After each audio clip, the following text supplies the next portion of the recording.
지도자의 품격을 어디서 알 수 있을까요?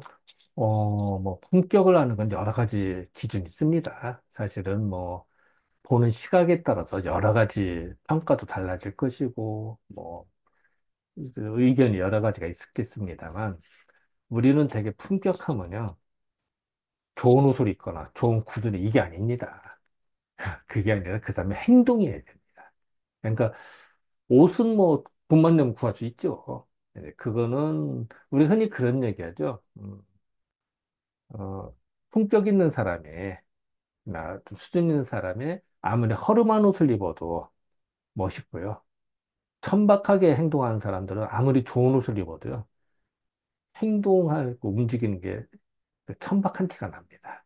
옷으로 못 가려집니다. 물론 입으면 좋죠. 좋은 옷. 그러니까 옷도 중요하지만 더 중요한 그 사람의 행동이다. 이 말 하려고 하는 겁니다. 그래서 우리가 이제 품격을 아는 방법이 여러 가지가 있는데요.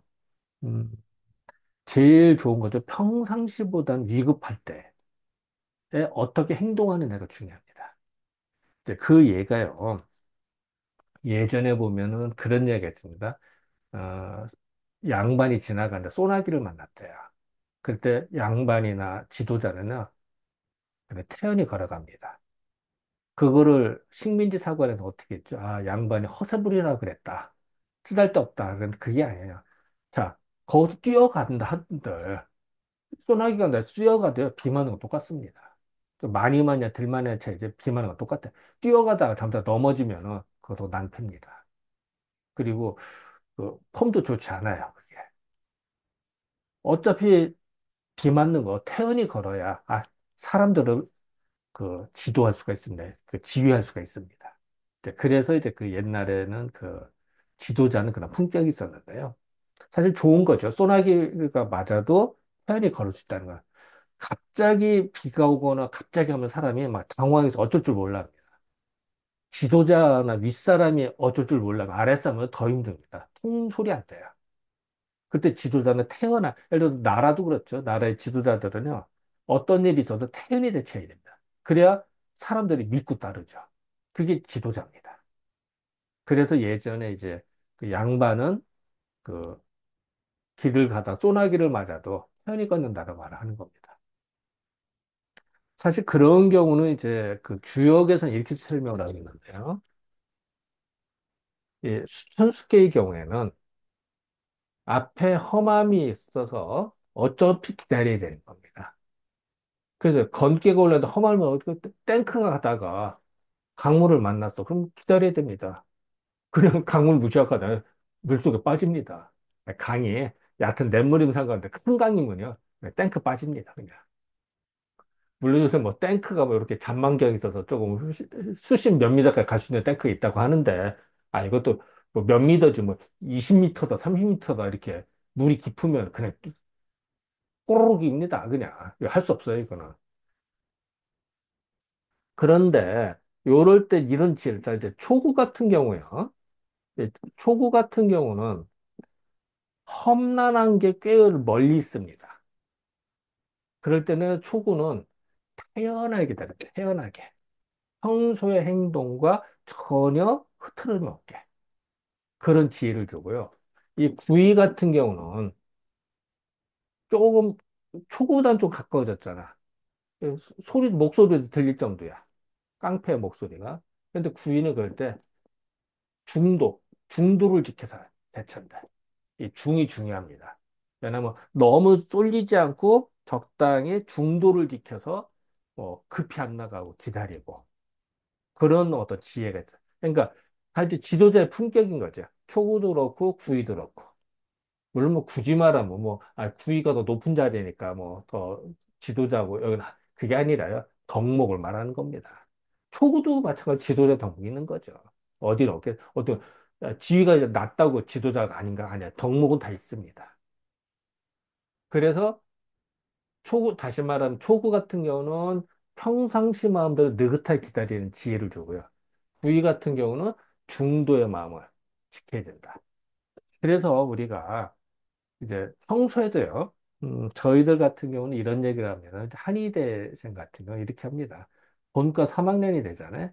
본사가 되면요, 학교 갈 때도 정장을 하라고 합니다. 그 학교 분위기가 이렇게 그렇게 하도록 유도를 합니다. 사람 실과 정장을 하면요. 이렇게 좋은 옷을 입으면은 이게 땅바닥이나 아무데나 철부탁 안 앉아요. 좀 조심합니다. 걸음걸이도 좀 조심해서 걷지 함부로 펄펄 뛰지 않습니다. 그래서 조신하게 걷도록 되거든요. 그러니까 몸에 배는 거야, 그게. 그래서 본과 4학년 뭐 이렇게 하고 졸업할 때가 되면 마치 그 의사의 그 품위가 갖춰지도록. 그렇게 이제 학교 분위기가 흘러갑니다. 그 왜 그런가 처음에는 내 생각을 했더니 이유가 있더라, 그게. 마찬가지로 우리가 평소에 걸을 때도 지도자들은요, 이게 걸음걸이가 느긋하다고 그럴까? 의젓하다가 의젓해 걷습니다. 보통 어떤 사람은 천박하게 총총총 걷거나 뭐 경망스럽게 하는 게 아니라 느긋합니다. 이제 그런 데서 사람의 그 이렇게 좀 뭐랄까 요즘 말 아우라라고 할까요? 근데 딱 그 포스라고 할까요? 그게 딱 느껴집니다. 그렇다고 일부러 되는 거 아니에요. 그게 저절로 이렇게 그런 마음가짐과 행동을 해야 되는데 어쨌든 그런 것도 하나의 그 지도자의 품격이다라고 저는 생각을 하고요. 사실은 이제 그런 훈련들을 우리는 많이 하는 거죠. 자, 예를 들어 지도자라도 거창한 게 아니라요. 학교 같은 경우는 2학년마다 1학년 후배가 생기잖아요.